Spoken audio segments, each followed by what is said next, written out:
Avant de commencer, quelques notes. Pour commencer, cette session est enregistrée et si vous avez des questions, n'hésitez pas à utiliser la fonction de questions et réponses. En troisième lieu, l'interprétation est disponible en français, portugais et espagnol. Vous avez l'option sur votre écran en bas et n'hésitez pas à choisir la langue de votre choix. Cet espace est un espace de respect, inclusion et écoute active. Et pour finir, nous aurons des informations additionnelles et des ressources qui seront partagées dans le chat le long de la session. Donc, n'hésitez pas à rester attentif à ces informations. Maintenant, nous aimerons savoir qui est dans la salle avec nous. N'hésitez pas à partager votre nom et votre organisation et où vous êtes basé. Moi, je m'appelle Betty de Africa Green Organization et je suis à Accra, Ghana. Nous voulons savoir d'où vous venez, où vous êtes, donc écrivez-le dans le chat. Avant de rentrer dans la session principale, je vais vous raconter une histoire personnelle. Une fois, j'ai travaillé dans un projet où notre objectif, c'était garantir une terre pour la communauté locale pour construire une plante de récupération de résidus. Donc, une plante de recyclage. À un moment donné, on a eu un défi et c'est que la terre ne nous était pas donnée parce qu'il y avait quelqu'un d'autre en charge du projet.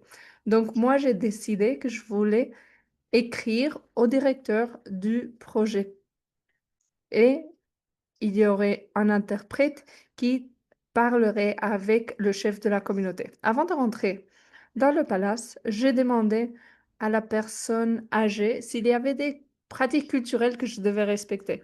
Et il m'a dit non, il n'y a aucun problème. Mais quand on s'est assis et le chef est rentré, j'ai essayé de lui tendre la main et il m'a ignoré. Il a salué seulement l'homme. Je me suis sentie mal à l'aise et je me suis dit peut-être c'était une erreur. Et plus tard, quand le chef s'est assis, l'homme s'est mis debout aussi. Et moi, je l'ai fait par instinct. Et j'ai essayé de saluer le chef et on m'a dit de m'asseoir. Le long de la réunion, je n'ai pas eu le droit de parler directement au chef. Tout ce que je voulais communiquer devait passer par les deux personnes à mes côtés, le directeur du projet et l'interprète, même si moi, j'étais secrétaire de l'organisation. Après la réunion, je leur ai posé la question. Pourquoi? Et la personne âgée a dit, dans cette communauté, les femmes ne prennent pas les mains du chef et ne sont pas propriétaires des terres. Et c'était un choc culturel pour moi. Je me suis rendu compte que le défi autour de la terre, ce n'est pas seulement lié aux ressources et aux politiques, sinon que elles sont enracinées dans la culture, les traditions et les rôles de genre. Finalement, nous avons pu garantir la terre, mais cette expérience m'a laissé cette leçon. Les problèmes de la Terre sont très complexes. Et c'est pour ça que nous sommes ici aujourd'hui, parce que dans le monde entier, les communautés jeunes ont tellement d'histoires difficiles et ensemble, ces histoires forment la justice de la Terre et du climat. Le long des jours à venir, vous allez entendre beaucoup d'autres histoires et de solutions similaires de toute l'Afrique, l'Asie et l'Amérique latine, qui montrent comment la jeunesse forme la justice climatique et de la Terre aujourd'hui, non pas demain. C'est une grande opportunité pour que les jeunes puissent articuler leurs priorités, ce qu'ils veulent maintenant que nous nous rapprochons de la COP30 et au-delà. Maintenant que nous ouvrons cette session plénière, nous avons la Terre et le climat dans un monde digital où l'on va parler de comment la Terre forme l'identité des jeunes, surtout à un moment quand le changement climatique met de la pression dans des communautés du monde entier. C'est un vrai privilège de donner la bienvenue à une communauté si grande. Je vois toutes les présentations de leaders autochtones, des experts, des réseaux de jeunes et des alliés, tous ici ensemble pour échanger de la connaissance et inspirer de l'action collective. Cette conférence est organisée par l'Inde Portal avec l'initiative de la jeunesse pour la Terre en Afrique, Espace O, Tinta, le fil invisible, la coalition asiatique pour la Terre et Witness Radio. Pendant le reste de la conférence, je vous partage que dans les 3 jours à venir, nous allons explorer 8 sessions thématiques qui mettent la jeunesse au centre. Vous allez entendre plein d'histoires de ma part et de la part des participants. Mettant les jeunes au centre de l'action climatique et de la Terre. Ensemble, nous allons entendre les solutions guidées par la jeunesse pour la restauration et les jeunes afrodescendants autochtones, ainsi que les perspectives des femmes sur l'accès à la Terre et comment l'accès à la Terre encourage l'innovation. Nous allons aborder aussi les risques auxquels font face les jeunes défenseurs de la Terre. On va parler de la résilience et comment les jeunes guident le changement pour la justice climatique. Donc, pour mes participants, c'est un appel à l'action pour que l'on partage et que l'on collabore.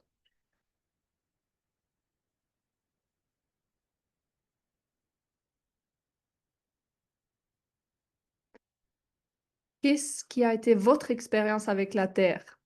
N'hésitez pas à commenter cela dans le chat. Quelle a été votre expérience avec la Terre? Et nous voyons les commentaires qui commencent à arriver.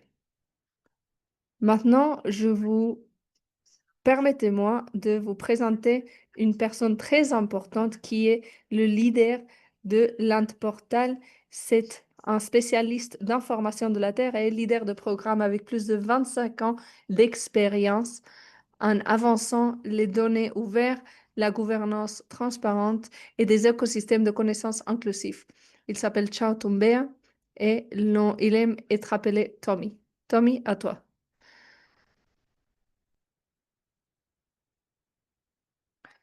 Merci beaucoup, Betty, de l'introduction. Bonjour à tout le monde qui sont avec nous virtuellement. C'est un plaisir d'être ici et j'espère d'établir un bon contexte pour toutes les personnes intelligentes et engagées qui sont avec nous aujourd'hui. Et il faut dire que ça m'inspire de voir vous tous ici, les jeunes chercheurs, les activistes, ainsi que les alliés variés que tu as déjà mentionné, Betty. Nous sommes ici aujourd'hui pour explorer la connexion entre la jeunesse et la Terre. Et je crois que nous voulons prioriser les perspectives de la jeunesse sur la Terre et les mettre au centre d'une conversation globale pour trouver un chemin pour connecter ces problèmes que nous allons aborder les longs des 3 jours à venir et les mettre dans un forum international incluant la COP30 au Brésil. Pourquoi organiser cette conférence? Je pense que c'est clair que la Terre est pertinente pour les jeunes et nous devrions tous être contents que ça soit le cas. La Terre est un produit économique, mais ce n'est pas que ça. C'est ce que un Nobel lauréat appelle l'institution formelle de la propriété. Et l'important, ce n'est pas seulement les moyens de production et les moyens de subsistance, sinon que la terre, c'est une institution sociale aussi. C'est lié aux règles, aux habitudes, les normes et les pratiques autour de la terre et à l'appartenance. Donc, la terre est liée à l'identité, à la dignité et au futur de la jeunesse. Cependant, pour trop de jeunes, la terre n'est pas accessible.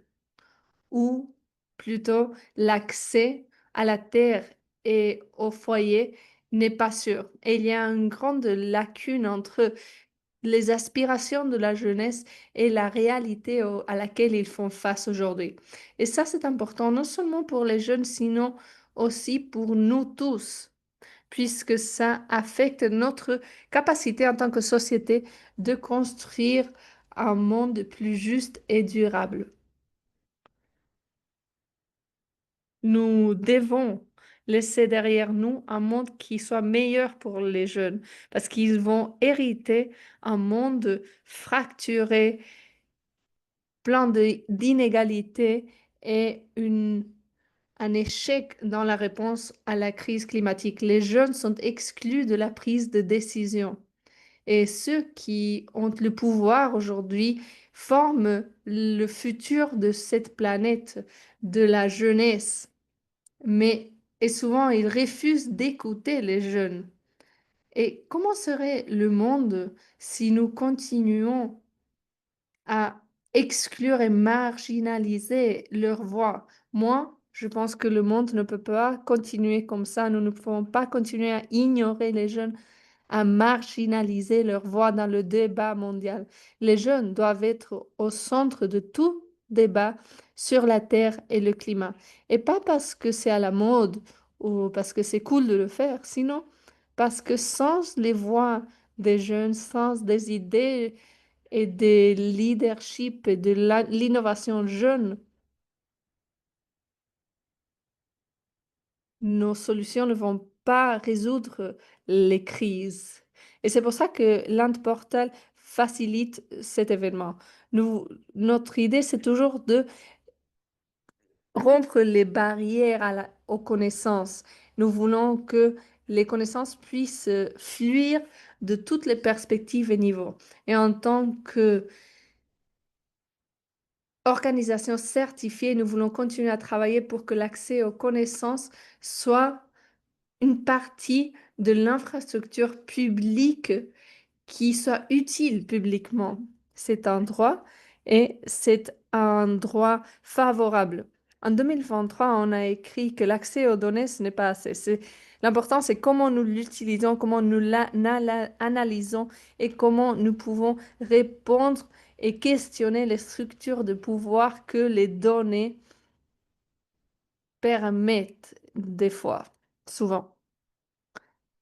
Cette conférence devrait catalyser des narratives de la perspective des jeunes, devraient partager leur expérience avec un impact sur sur les agendas mondiaux.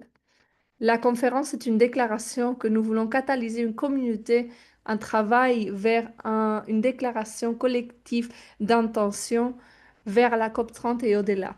Les jeunes forment déjà la manière dont la connaissance est partagée, créée et questionnée. Vous êtes la première génération qui utilise des outils digitaux depuis vos premières années. Les données, même l'intelligence artificielle, votre langage est beaucoup plus visuel et vous continuez à travailler pour amplifier les voix qui ont été trop souvent silencées. Vous êtes les leaders mondiaux des jeunes. Vous nous montrez comment s'engager différemment avec l'information, non seulement en tant que graphique, mais comme des connaissances vivantes qui racontent des histoires qui peuvent encourager des mouvements. Et c'est pour ça que cette conférence est importante. C'est une opportunité pour que les jeunes parlent, écoutent, amplifient et apprennent. Ensemble, nous allons explorer des questions compliquées, comme par exemple, qu'est-ce que la Terre veut dire pour l'identité des jeunes dans un monde où la mobilité, le déplacement, la violence et l'insécurité augmentent? Quelles sont les barrières qui Quelles sont les barrières contre l'accès à la terre pour les jeunes? Quels sont les aspects intersectionnels comme genre, classe, contexte autochtone que nous devons considérer pour comprendre le contexte complet? Comment est-ce que vos idées peuvent devenir plus visibles, non seulement dans vos communautés, mais dans des espaces internationaux comme la COP30? Et comment peut la jeunesse contribuer et aussi avoir un rôle de leadership pour adresser avec du succès le changement climatique et comment pouvons-nous les soutenir dans ce rôle? Pour conclure, pour être clair, l'idée, ce n'est pas de donner aux jeunes un siège à la table, sinon que l'idée, c'est de réimaginer de nouvelles manières de faire, c'est-à-dire de construire une nouvelle table où toutes les voix soient écoutées, où le pouvoir soit partagé, où les décisions soient prises avec une perspective générationnelle, non seulement en tenant en compte les élections suivantes. La connexion entre l'information, la terre, le climat et l'inégalité n'est pas académique. Ça affecte et détermine nos vies pendant que nous parlons et ça forme notre futur. Donc, je vous invite d'écouter profondément, de apporter votre énergie et innovation à cette table parce qu'ensemble, nous pouvons assurer que les jeunes ne soient pas seulement des participants, sinon des leaders et des gens qui favorisent le changement dans le présent et dans le futur. Merci beaucoup. Tony, ça c'était incroyable. Oui, les jeunes, nous devons construire notre propre table. Et oui, la terre est importante pour la dignité, les moyens de vie, pour le futur. La session suivante parle de la connexion entre les droits fonciers, l'insécurité, les questions et les réflexions sur l'identité, les défis du stress climatique et les mesures d'adaptation. Aujourd'hui, je suis avec trois orateurs de trois endroits différents qui vont parler de leurs pratiques personnelles, vont parler de leur expérience de l'inclusion des jeunes et vous allez entendre des exemples de leur part. Donc, pour mon public, n'hésitez pas à me poser vos questions dans le chat. Nous allons les lire aux orateurs pendant la conversation. Donc maintenant, permettez-moi de présenter les orateurs. Nous avons Jaylin de Ogadé, des Philippines. Jaylin fait partie du projet de la Fondation de la science Xavier et une membre fière de la tribu Umayamon à Bukidnon. Elle apporte expertise dans le domaine de l'agriculture et son engagement avec le monde environnemental. La deuxième personne, c'est Amanda Caroline Martins du Brésil. Elle appartient à une communauté quilombola. Elle est leader de Conceição das Crioulas. Elle travaille pour avancer la justice sociale et environnementale en promouvant les identités traditionnelles et en inspirant des pratiques durables dans sa communauté. Elle le fait en travaillant avec la loi pour défendre les droits quilombola. La troisième personne avec nous, c'est Bekezela Mguni de Zimbabwe. Bekezela travaille dans la recherche, dans Transparency International. Elle a travaillé dans le journalisme, les médias. Elle était engagée pour amplifier les voix des jeunes, faire avancer les droits de la terre et aborder les questions de transparence et de justice sociale. Donc, nous voulons leur poser quelques questions. Et donc, la première question, c'est pour Amanda. Amanda, nous voulons savoir de ta part, quel est le rôle de la Terre aujourd'hui pour les jeunes pour construire leur identité et jusqu'à quel point est-ce que cette identité est pertinente pour les jeunes dans la communauté?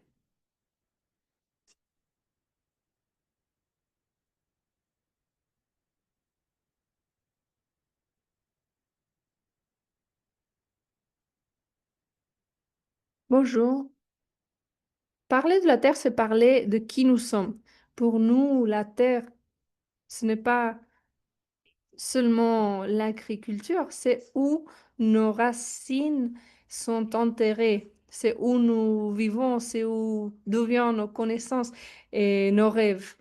La jeunesse quilombola construit son identité à partir de la connexion directe avec le territoire. La terre nous montre depuis que nous sommes petits, la collectivité, le respect, le soin et la résistance. Moi, j'ai grandi en apprenant que la terre a du temps, elle a une mémoire, elle a une voix. Et sans elle, nous perdons notre histoire. C'est pour ça que c'est essentiel dans la formation de l'identité des jeunes et d'avoir ça dans la communauté. Je ne parle pas seulement de la mémoire. La terre, c'est où on se projette pour le futur. Beaucoup de jeunes reviennent vers l'agriculture traditionnelle, l'agroécologie, les mutirão, comme on dit au Brésil, et la culture ancestrale. Et dans un moment où tellement de choses essayent de nous éloigner de qui nous sommes, c'est la terre qui nous reconnecte. C'est la résistance, et la résistance, c'est elle le chemin pour se soigner. Donc, en tant que territoire, notre relation est historique et affective avec la terre. C'est là qui sont enterrés nos ancêtres, où les connaissances traditionnelles sont transmises d'une génération à l'autre, à la suivante.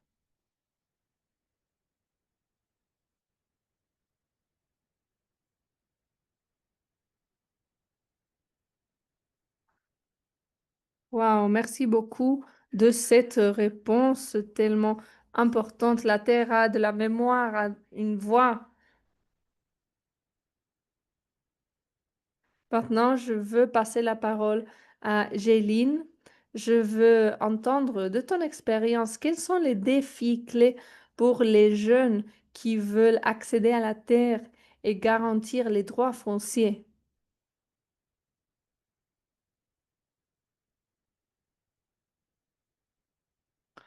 Géline, si tu es en train de parler, ton micro n'est pas actif.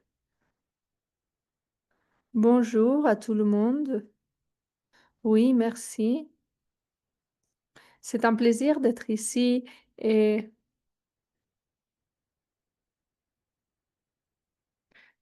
sur la base de mon expérience, un des plus grands défis,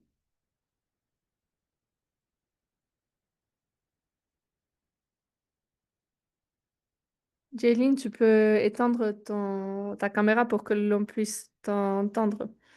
En fait, les jeunes sont exclus des pratiques de prise de décision, peut-être parce qu'il y a une lacune de connaissances entre nous et les plus âgés par rapport à la gouvernance de la terre et les droits de la terre. Donc, souvent, les jeunes sont exclus. D'autre part, il y a les préoccupations des jeunes qui ne sont pas écoutés. Nous avons un accès limité à l'information importante qui pourrait vraiment aider nos communautés. Ce silence que l'on nous impose affecte notre confiance pour parler et pour lutter pour les droits à la terre. Aujourd'hui, le changement climatique arrive tellement vite que le risque de perdre notre vie et notre monde et notre sagesse ancestrale augmente. Cependant, malgré ces barrières, c'est incroyable de voir comment il y a de plus en plus de défenseurs environnementaux autochtones, mais nous savons que ce travail n'est pas facile. Ça demande de vrais sacrifices. Les jeunes sont menacés, leur sécurité physique est menacée et ça rend et ça fait que d'autres aient peur de s'engager dans des communautés, dans des activités communautaires, surtout de défendre les droits des peuples autochtones, de défendre les droits fonciers. Il y a aussi un manque de financement pour soutenir nos plaidoyers et pour garantir les droits fonciers pour les jeunes. Des fois, nos âgés et les jeunes ne sont pas d'accord sur l'utilisation ou gestion de la terre. Cependant, malgré ces défis, les jeunes autochtones continuent à lutter et continuent à élever leur voix, même s'ils ne sont pas toujours reconnus et écoutés, parce que de défendre nos terres, c'est défendre nous-mêmes. Et ce n'est pas que pour nous, c'est aussi pour toutes les générations à venir. Voilà, merci. Wow, merci beaucoup, Jaylene. Voilà, oui, c'est vrai. Malgré tous les défis, les jeunes continuent à lutter et font des efforts inimaginables dans leur communauté. Maintenant, je veux passer la parole à Bekeze là pour parler de la gouvernance.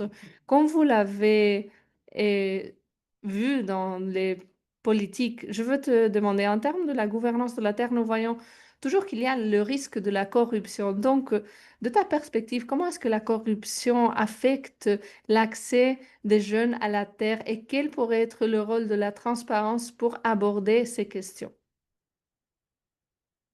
Merci beaucoup de m'avoir ici. Ma réponse à cette question, c'est que la corruption crée des opportunités pour que les élites corrompent et la société, et surtout les groupes vulnérables comme les jeunes et les femmes.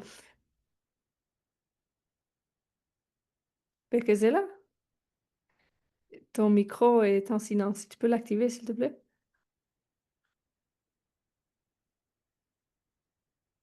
Désolée, j'ai essayé d'allumer ma caméra. Ça renforce aussi l'inégalité où les jeunes sont marginalisés et ils ont moins d'avantages.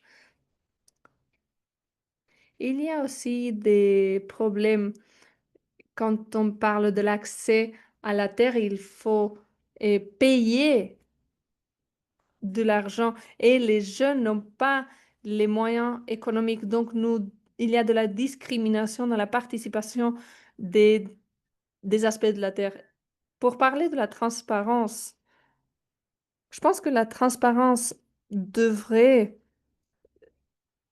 promouvoir la transparence de l'information.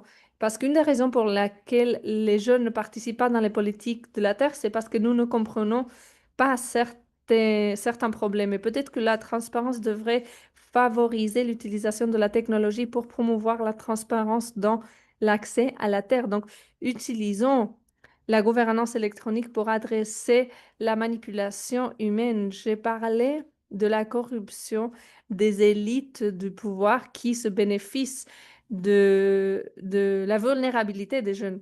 Et il faut demander aussi que les jeunes aient une préférence quand, dans l'allocation de la terre parce qu'ils ont déjà des problèmes pour accéder. Donc, si eux, ils sont une priorité dans l'accès à la terre, ça va nous aider. Et nous pourrions avoir un système aussi pour améliorer la propriété de la terre. Il y a des personnes qui sont propriétaires de plusieurs propriétés, alors qu'il y a des jeunes en même temps qui n'ont pas les moyens pour avoir de la terre. Autre chose, c'est qu'il faut exiger l'égalité des genres. L'oratrice qui a commencé à parler sur la patriarchie. Nous vivons dans une société patriarcale où les femmes et les jeunes ne sont pas reconnus. C'est mon père, les grands-parents qui ont les priorités quand on parle de la propriété de la terre. Donc, si on exige l'égalité de genre et d'avoir des jeunes dans les processus de prise de décision, ça nous aiderait beaucoup. Merci beaucoup. Merci beaucoup, Bekezela, de ta réponse. C'est vrai que les jeunes font face à beaucoup et quand on parle de la société patriarcale et le manque de compréhension et l'information, ça, c'est la raison pour laquelle ce genre de conférences sont très importantes. On continue à parler des défis, donc permettez-moi de passer la parole à Diana. On veut entendre de ta part quels sont les défis clés auxquels vous faites face quand on parle de l'accès à la terre. Merci beaucoup de nous avoir reçus, d'avoir modéré cette session, de modérer cette session. Quand je parle de défis, quand j'y pense, j'essaie de diviser les jeunes en deux groupes, les gens qui viennent des zones rurales et puis ceux qui viennent d'un contexte urbain. dans les contextes ruraux, on voit que les jeunes ont accès à la terre à travers des héritages et des fois il y a dans des discriminations chez les jeunes mâles et femmes.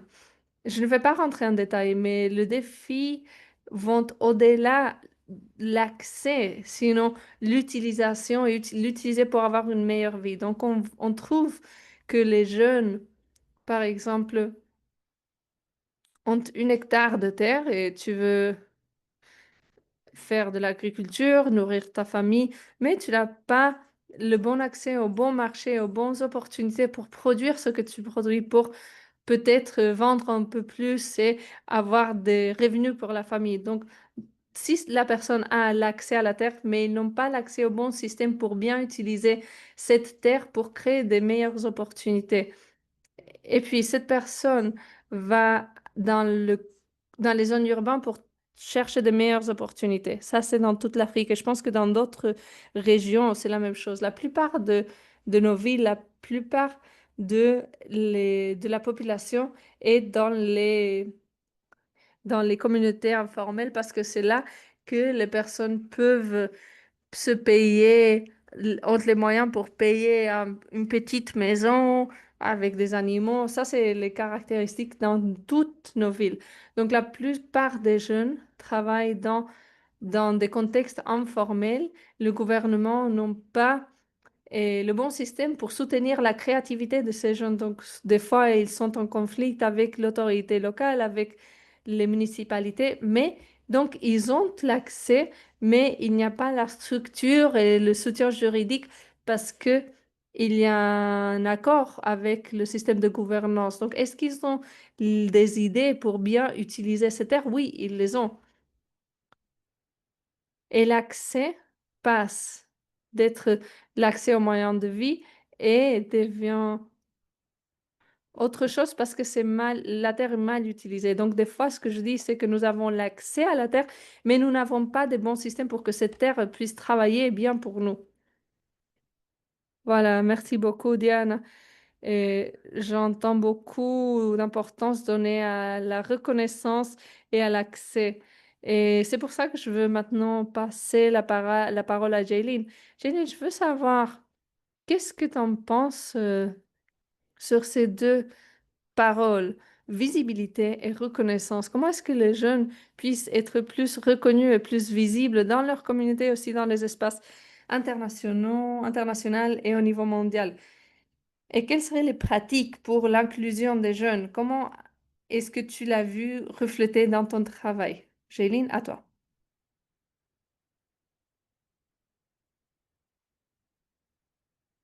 Donc, sur la base de mon expérience en tant que membre du personnel,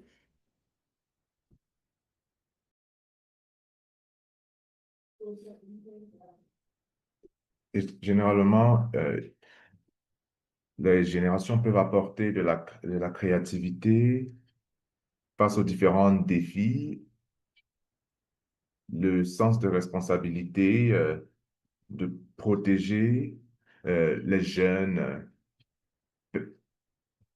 permettra d'avoir un changement culturel avec les aînés et pouvoir échanger avec les jeunes de différentes régions afin qu'il y ait un partage de connaissances et l'unité va devenir notre force. Merci.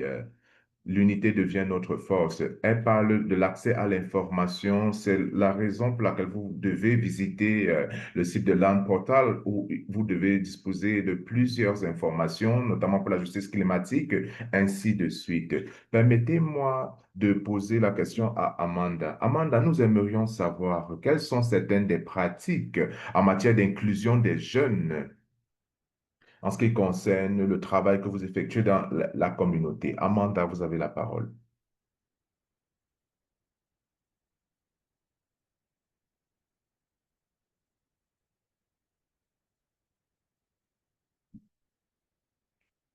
Je pense que la créativité est un élément très important.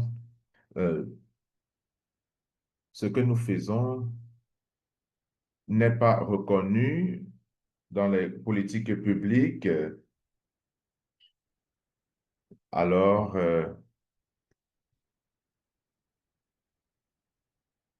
nous avons des jeunes,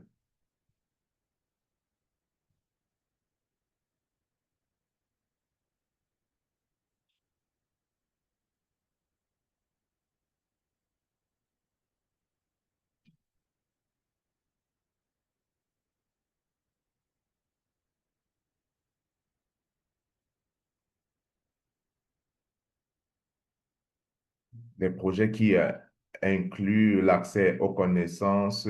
Nous ajoutons la sensibilisation numérique comme un outil, mais la visibilité dont nous avons besoin va au-delà des réseaux sociaux. Nous avons besoin de politiques publiques qui soutiennent le financement sur la scène internationale.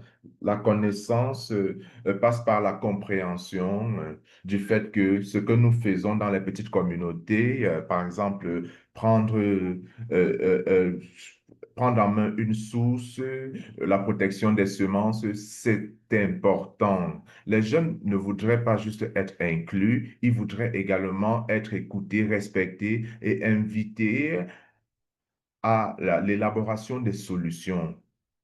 Sans nous, ça ne peut pas fonctionner, n'est-ce pas? Ah, donc, nous devons travailler, nous ne devons pas être exclus. En effet, c'est très important que les jeunes soient inclus en ce qui concerne les politiques mondiales. Maintenant, permettez-moi de m'adresser à Diane. Quelles sont certaines des pratiques, Diane, en ce qui concerne le travail de Land Portal? Comment est-ce que vous avez permis l'inclusion des jeunes dans les politiques mondiales sur le climat, la résilience? S'il vous plaît, partagez certaines de ces pratiques avec nous, Diane.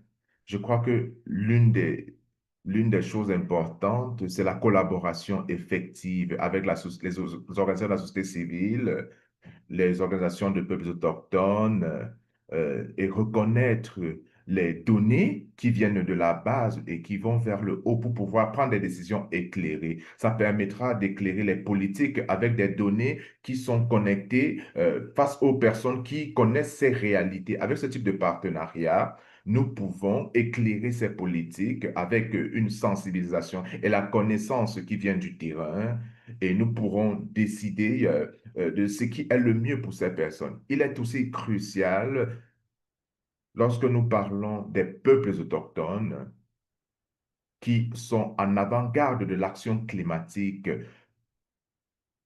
il faut inclure ces voix-là, ces voix de la base, des organisations afin que ces personnes nous sensibilisent, nous éduquent sur les choses qu'elles connaissent, qu'elles vivent, qu'elles expérimentent. Ça, c'est une approche. Merci infiniment. Je crois que c'est le travail effectué par l'An Portal dans tous ces projets, se rassurer que les jeunes, les communautés défavorisées participent pleinement et entièrement à la prise de décision et voir au plan national, au plan international, maintenant, en ce qui concerne la face internationale et l'intersectionnalité, nous avons parlé des défis et le fait que l'accès au foncier est très important et c'est important pour les communautés. Maintenant, et que c'est là, vous avez beaucoup d'expérience en ce qui concerne les questions liées au genre, les classes, même les questions foncières liées à les titres, le genre, les classes et maintenant les peuples autochtones en ce qui concerne de façonner l'expérience des jeunes en matière d'accès au foncier. Mais que c'est là, vous avez la parole. Ma, euh, Ma réponse revient au fait de la patriarchie. J'espère que vous m'entendez. Dans notre communauté, l'accès des femmes aux terres est limitée. Elles sont généralement mises de côté et laissées pour compte. Les femmes sont généralement placées en dessous des hommes. C'est quand un homme a déjà eu accès à une ressource que maintenant la femme peut avoir accès au foncier. Mais en ce qui concerne la vision afrocentrique, elle n'est pas vraiment prise en compte en ce qui concerne l'inclusion des femmes dans les positions de leadership, par exemple. Mais maintenant, en ce qui concerne les classes, il est possible d'influencer les politiques et dans ce cas, c'est les adultes, pas les jeunes. Nous avons déjà un défi en ce qui concerne les ressources financières. Maintenant, lorsque vous n'avez pas d'argent, il n'est pas évident de pouvoir opérer les choix les meilleurs. Mais maintenant, il y a très peu de femmes qui occupent des positions dans le leadership. Donc, ce n'est pas facile pour nous de pouvoir avoir de l'influence en ce qui a trait à l'élaboration des politiques.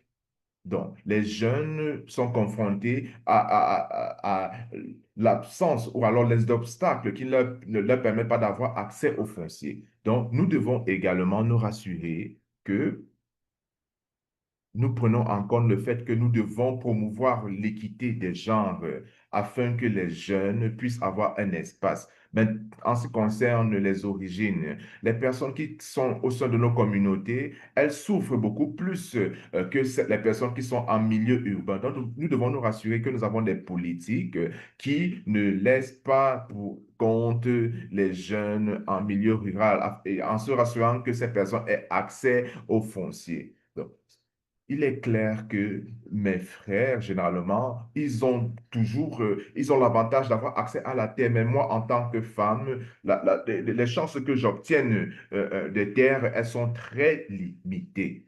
Donc, pour moi, en tant que femme, accéder, on a parlé par exemple au chef. Je dois parfois utiliser mon corps parce que nous n'avons pas de ressources financières. Donc, parfois, je dois coucher avec le chef pour pouvoir avoir accès à la terre. Donc, les questions liées au genre, le fait qu'il n'y ait pas d'argent, le fait que nous utilisions nos corps parfois pour accéder au foncier, la corruption est toujours gagnante et les personnes marginalisées, les personnes défavorisées souffrent beaucoup. Merci. Merci infiniment, Bekesela.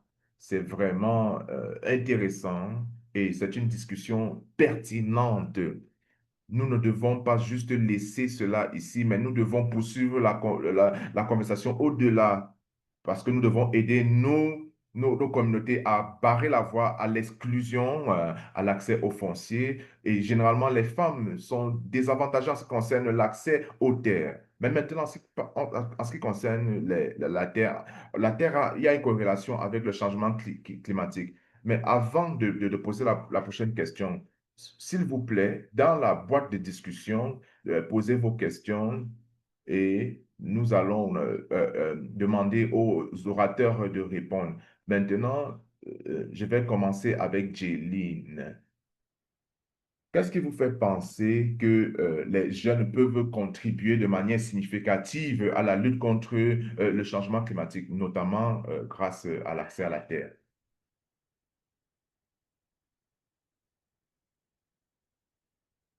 En ce qui concerne mon expérience, en tant que peuple autochtone, les jeunes deviennent des leaders. Il y a des activistes maintenant qui militent pour les droits fonciers. Aux Philippines, par exemple, nous, nous combattons la dégradation environnementale et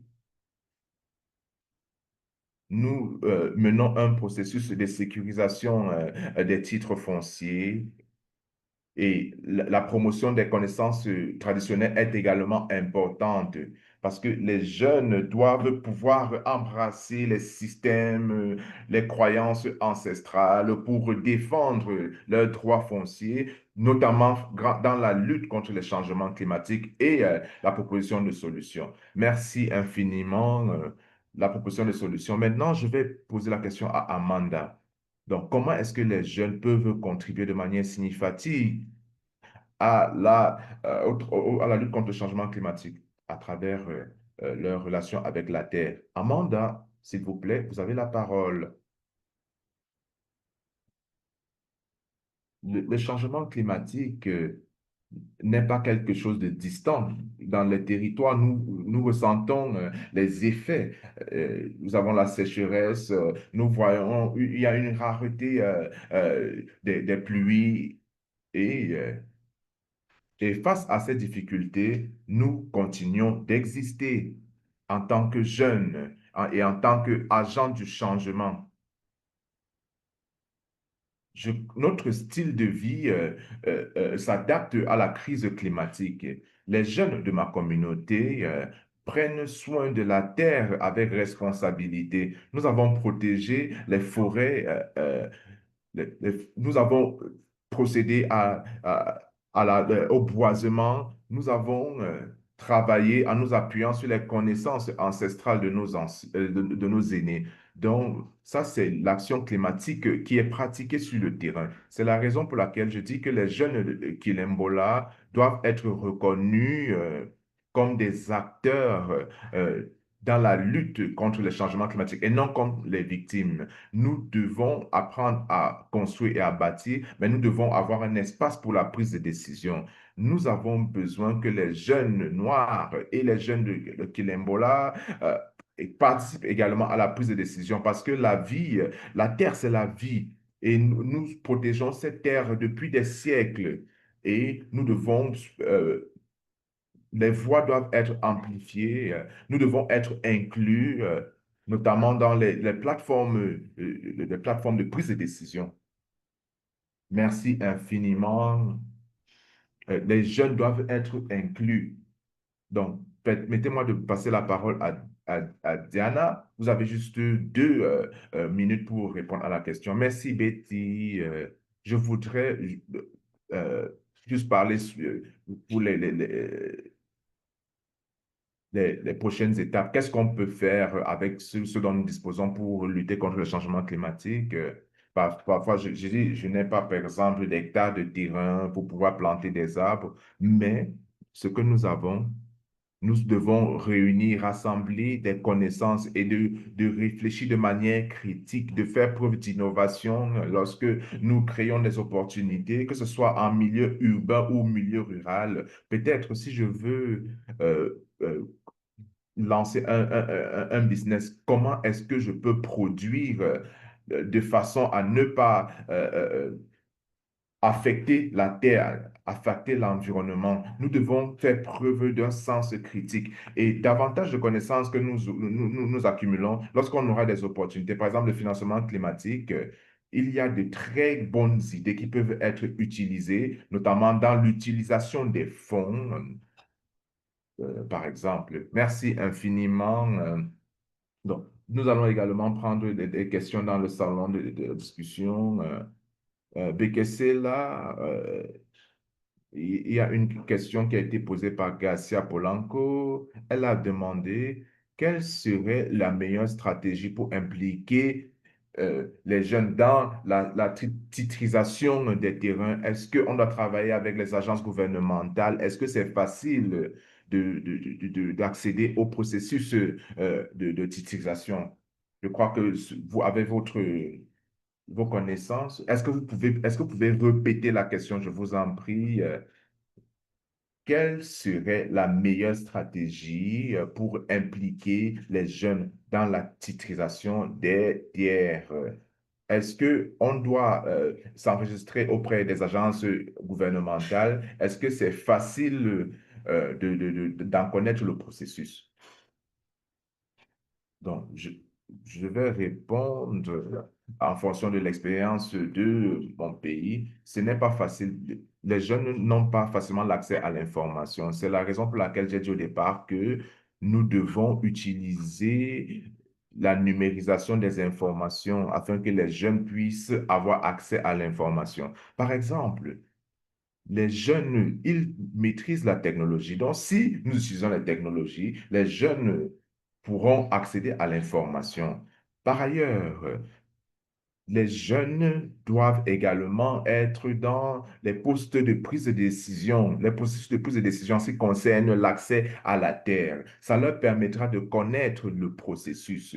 Mais dans ce cas, si nous ne sommes pas impliqués, ce ne sera pas facile pour les jeunes de connaître le processus. Donc, s'ils participent Nous devons également avoir des conversations multi-acteurs et les jeunes doivent pouvoir mener ces discussions, diriger ces discussions. Par exemple, une initiative comme celle-ci, ça aide parce que les jeunes peuvent changer d'attitude en ce qui a trait à la participation. Les jeunes doivent également accéder à des postes gouvernementaux parce que je connais les problèmes auxquels les jeunes font face et je suis mieux placé pour articuler et pour trouver des solutions. Mais quand on a des gens de plus de 50 ans qui partent faire le plaidoyer pour les problèmes qui me concernent, les jeunes doivent prendre le taureau par les cornes en ayant accès à ces postes de prise de décision, notamment en ce qui concerne les droits fonciers. Nous devons les sensibiliser, les éduquer.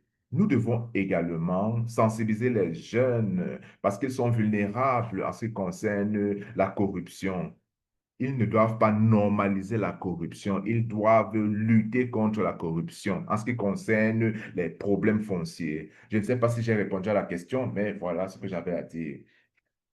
Donc, peut-être si une personne doit être dans le gouvernement ou doit rejoindre un institut gouvernemental est-ce que vous devez rejoindre une agence gouvernementale ou entrer en contact avec une agence gouvernementale pour avoir accès à la terre? Mais la majorité des gens les plus puissants font partie du gouvernement, notamment les jeunes. Les jeunes dans mon pays, ils ne sont pas puissants. Donc, si nous avons des jeunes qui ont accès à la terre, ça veut dire qu'ils ont des connexions aux élites, avec les élites. Si vous n'avez pas de connexions, vous êtes personne. Vous allez demander une terre et vous allez rester au bas de la liste pendant que certaines d'autres personnes, ils vont faire la demande et obtenir. On donnera suite à leur demande alors que vous allez postuler. Généralement, même parfois, il faut corrompre et ces gens ont même accès plus rapidement à la terre. Vous vous rendez compte? Merci infiniment, Bekesé. Là, je crois que nous avons répondu à votre question. S'il vous plaît, continuez d'envoyer vos questions. Nous n'allons pas répondre à toutes les questions. On pourra répondre par la suite après la conférence ou dans d'autres sessions de la conférence. Maintenant, je vais poser cette question à Diana. Cette question vient de Félicia Ebuka et elle est la suivante. Nous parlons des terres. Comment est-ce que cela affecte les jeunes dans le système agro? Parce que l'agriculture connecte les jeunes, les riches, les pauvres, les aînés. Je n'ai pas les terres, on parle des terres. Comment est-ce que cela affecte les jeunes dans le secteur agricole, étant donné que l'agriculture connecte les jeunes, les aînés, les pauvres, les riches? Ça, c'est une question intéressante et très intelligente. Notamment, il y a 2 ans, nous avons eu la conférence sur l'économie bleue avec une agence. Je crois que toutes ces terres sont importantes parce que elles permettent que notre écosystème soit équilibré. Et je pense que comment est-ce que ça contribue à l'agriculture? Je voudrais comprendre la question. Je ne sais pas si j'ai bien compris. Je pense que nous devons nous assurer que nous ne perdons pas la biodiversité. Par exemple, ici au Kenya, dans les zones côtières, il, il y a des organisations dirigées par des jeunes qui travaillent avec les universités pour pouvoir protéger la biodiversité, pour pouvoir, par exemple, travailler à des fins de tourisme, par exemple, l'utilisation des sols. Nous pourrons obtenir une conservation de la biodiversité. Non, c'est l'une des choses que nous pouvons faire, notamment en ce qui concerne les paysages terrestres. Je vais poser maintenant une autre question à Jeline. sur la base de votre expérience dans les questions agricoles en ce qui concerne la gestion des sols. La question, elle vient de Felicia, une fois de plus. Si on parle des autres terres dans les communautés côtières, comment est-ce que les jeunes de ces communautés peuvent avoir accès à la terre en ce qui concerne les activités comme la pêche, la transformation, l'entrepôt et la commercialisation? Jaylene, qu'en pensez-vous? Ça, c'est une question assez pertinente et complexe. Je peux encore poser la question, Jéline. Maintenant, en ce qui concerne les autres terres, dans les communautés côtières, comment est-ce que les jeunes de ces communautés peuvent avoir accès à la terre en ce qui concerne les activités côtières comme la pêche, la transformation, l'entreposage, la distribution et la commercialisation?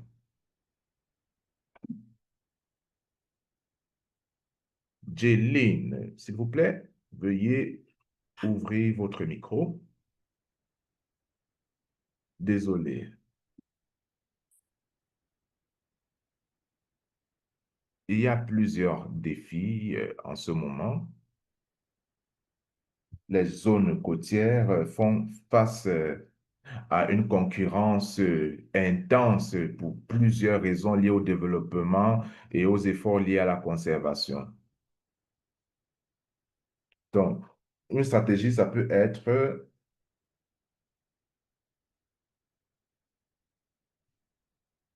donc, généralement, les jeunes doivent faire preuve d'activisme et se rapprocher des organisations gouvernementales, des organismes gouvernementaux et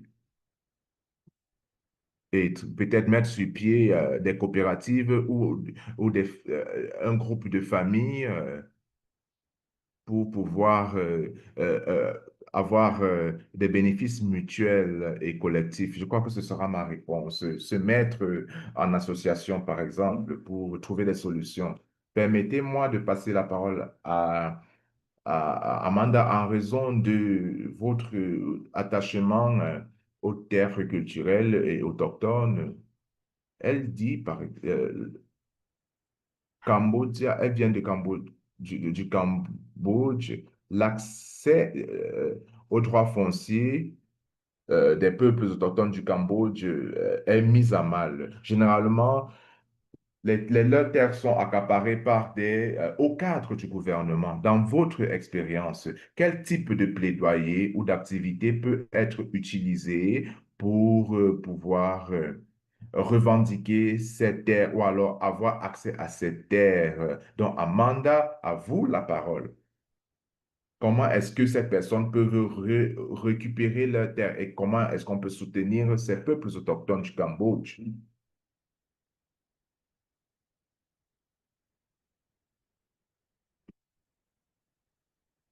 Amanda,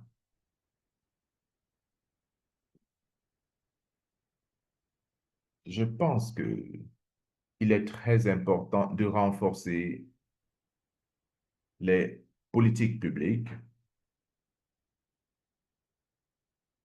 visant à promouvoir les droits des peuples autochtones. Je viens de la communauté Quilombola et nous avons des organisations communautaires et des groupes de jeunes. Cela pourrait permettre d'aider les communautés. La connaissance juridique est très importante. Nos titres fonciers, il y a plusieurs activités qui peuvent être effectuées, notamment la sensibilisation, la mobilisation de la communauté, le renforcement de l'identité quilombola et l'utilisation des mécanismes juridiques à notre disposition. Donc, lorsque on étudie de façon approfondie et qu'on essaie de comprendre notre identité, autant pour moi, ça devient plus facile d'avoir accès à la terre et de protéger nos territoires. Merci infiniment, c'est très important. Il faudrait sensibiliser aux politiques. Merci pour cette réponse. Donc, on doit faire un plaidoyer en matière d'élaboration de politique. Maintenant, permettez-moi de poser la question à Bekesela. Il y a un participant d'Éthiopie qui dit, en Éthiopie, la Terre sert comme un mécanisme pour prendre en charge les anciennes générations. Mais il y a des conséquences, notamment il y a de la fragmentation et il y a de l'insécurité alimentaire. Les jeunes générations maintenant font face à des obstacles à l'accès à la terre, étant donné que les transactions foncières, notamment la vente, c'est interdit. Et il faut, et il y a cependant des accords de location. Maintenant, étant donné ce contexte, quelles options politiques l'Éthiopie doit prendre en compte? Bekesela. Je n'ai pas bien compris le contexte, s'il vous plaît. Donc, il est dit, sur le plan historique, et on donnait aux aînés les terres. Après, un moment, cela a arrêté à cause de certaines conséquences néfastes. Mais maintenant, les jeunes générations font face à des difficultés pour accéder à la terre. Donc, ça, c'est le contexte. Donc, la question est maintenant, quelle option de politique doit être prônée à ce niveau en Éthiopie? Je crois que dans ma présentation, j'ai parlé de l'existence de politiques qui donnent de la priorité et de la préférence, et de la préséance même aux jeunes en ce qui concerne l'accès à la terre, afin que on n'ait pas seulement les anciens ou les aînés qui sont propriétaires terriens.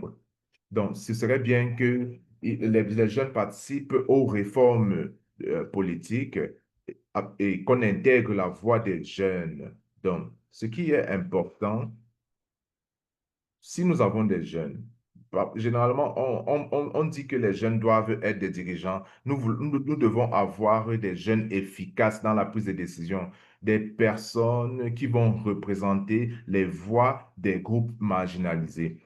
Quand on accède à ces postes, on doit représenter la communauté. On doit représenter le point de vue de la communauté. On doit avoir des politiques qui donnent la préséance aux jeunes,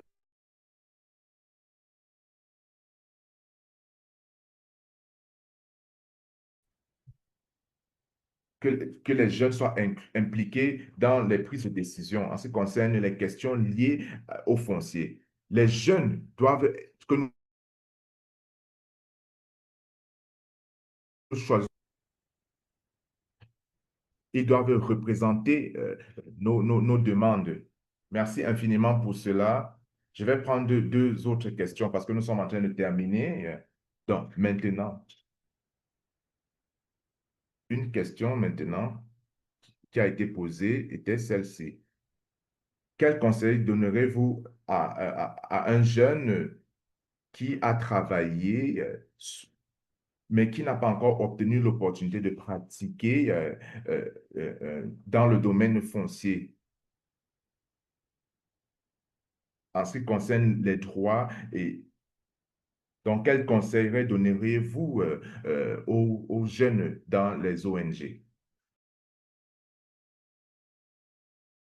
Merci beaucoup. Évidemment, je ne peux pas répondre directement parce qu'il manquerait beaucoup d'informations, mais ce que je peux dire, et je le disais à mes élèves à l'université, une des capacités les plus importantes que nous apprenons, c'est le processus de l'apprentissage. Le contenu, c'est important, mais l'habilité d'apprendre. Donc, si je devais donner des conseils à quelqu'un qui est dans cette situation. Et malheureusement, c'est une situation assez commune dans le Sud global où il y a beaucoup d'étudiants qui sont ou des gradués qui sont dans la rue en cherchant des opportunités. Donc, ce que je conseille, c'est de prendre les capacités que vous avez appris à l'université, non seulement le contenu, sinon le processus d'apprentissage. Obtenez des connaissances, ne, dé- découvrez quels sont les besoins. Commencez une organisation, pas parce que vous voulez le faire, sinon parce que vous avez identifié un besoin, une capacité que vous avez qui peut contribuer à accomplir quelque chose. Ça peut servir des collègues, des amis, un voisin pour découvrir quels sont les besoins dans cette communauté. Est-ce qu'il y a d'autres organisations qui servent déjà à ces besoins? Quel soutien, de quel soutien ont-ils besoin? Et souvent, je pense que la meilleure manière d'aborder le problème, c'est de faire un bon travail sur étudier qui fait un travail similaire ou qui ne le fait pas, mais qui le fait ailleurs, dans un autre endroit, et commencer à construire une base à partir de là. Et je trouve que pour être innovateur, il faut être courageux, mais il faut continuer à apprendre plus et découvrir qu'est-ce qu'il faut et comprendre comment vous pouvez contribuer aux besoins qui existent et le mettre en papier. Décrivez le besoin. Des fois, nous avons cet instinct, une sensation intuitive que oui, il y a un besoin, mais je vous demande de le décrire. Ça vous force à réfléchir non seulement sur les suppositions que vous avez, mais aussi les questionnements. Et il faut se poser les questions difficiles. Qui va payer pour ce service et pourquoi il le ferait? Comment générer les revenus pour les efforts que vous faites? C'est malheureusement pas très spécifique, mais pour résumer, c'est essayer de vous préparer pour comprendre un problème et trouver une solution pour adresser ce problème. Merci beaucoup, Tommy, pour ça. Et une dernière question. Comment pouvons-nous aborder le risque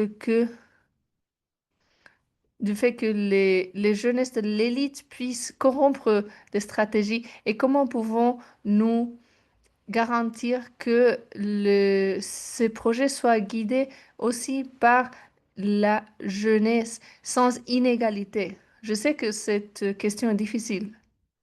Bon, cette question est essentielle pour les débats que nous avons eus sur les réformes de la terre en Afrique, où nous voyons le réforme de la terre comme solution pour résoudre l'inégalité structurelle.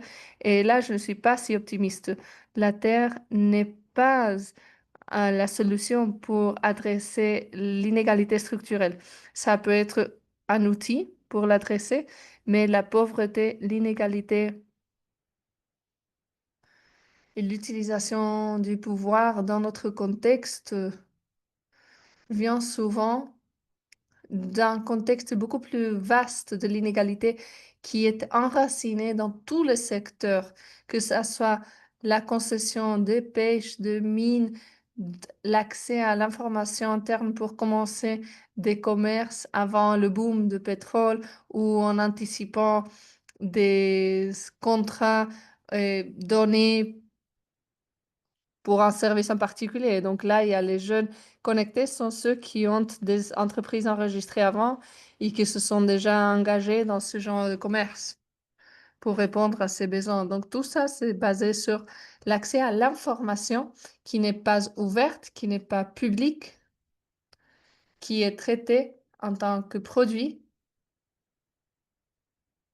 pour manipuler le pouvoir et pour enraciner le pouvoir. Donc, même si nous essayons de l'aborder dans le secteur de la terre, le privilège et le pouvoir fait partie d'une catégorie de facteurs plus amples qui favorisent l'inégalité en Afrique, qui mène à une désillusion de la jeunesse. Cela dit, et peut-être que ça va sembler un peu innocent parce que ça revient sur le processus politique, mais une solution, c'est pour la jeunesse de s'organiser et d'exiger que ça soit que les droits de la terre et que le transfert des processus de la terre soit plus public, soit plus transparent. Les jeunes ont souvent montré que quand ils protestent, quand ils refusent de participer dans les élections, quand ils commencent leur propre mouvement politique, ils peuvent créer un changement. Mais il faut toujours se rappeler que ce genre de changement politique ne demande un changement seulement dans la terre, sinon qu'il faut mobiliser un secteur plus vaste quand on parle de l'inégalité structurelle dans la société qui existe dans tous les secteurs de l'économie. Merci beaucoup de ta réponse, Tommy. Je veux applaudir à tous les orateurs, Jaylin, Amanda, Bekezela. Mon Dieu, vos histoires, vos paroles ont vraiment mené à des réflexions. Aujourd'hui, nous avons vu que la Terre n'est pas une question seulement d'accès et propriété, sinon opportunité, justice, surtout dans le contexte du changement climatique. À nos orateurs, félicitations à nos participants. Merci beaucoup. Je pense que vos engagements dans le chat nous ont rappelé que de donner du pouvoir à la jeunesse veut dire reconnaître vos droits, vos idées et d'amplifier vos voix pour dans les scènes mondiales. Aujourd'hui, nous avons entendu parler beaucoup de leaders jeunes qui lidèrent déjà des projets et malgré les barrières structurelles, ils ont du succès. Cette conférence parle dans le contexte de la restauration de la terre, dont parle aussi l'UNFCCC, qui reconnaît que les jeunes ne sont pas seulement le futur, sinon des acteurs essentiels dans le présent pour la gouvernance de la terre et du climat. Donc, à tous les participants, à tous les orateurs, à tout le monde aujourd'hui, continuons à travailler pour mettre les jeunes au centre dans les processus de prise de décision dans la COP30 et au-delà. Merci encore à nos orateurs et à vous tous de votre participation. On passe à la session suivante. J'ai hâte de partager encore une histoire avec vous le 11 septembre. N'hésitez pas à visiter landportal.org, l'espace de cette conférence pour accéder à plus de ressources de cet événement ainsi que plus d'informations en ligne. La Fondation Landportal a été créée pour que la gouvernance de la Terre et cette information soient inclusive et accessible.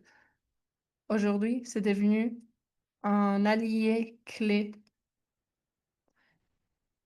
Cela dit, c'est la clôture. Je m'appelle Betty Ajay. Ça a été un privilège de modérer cette session avec vous.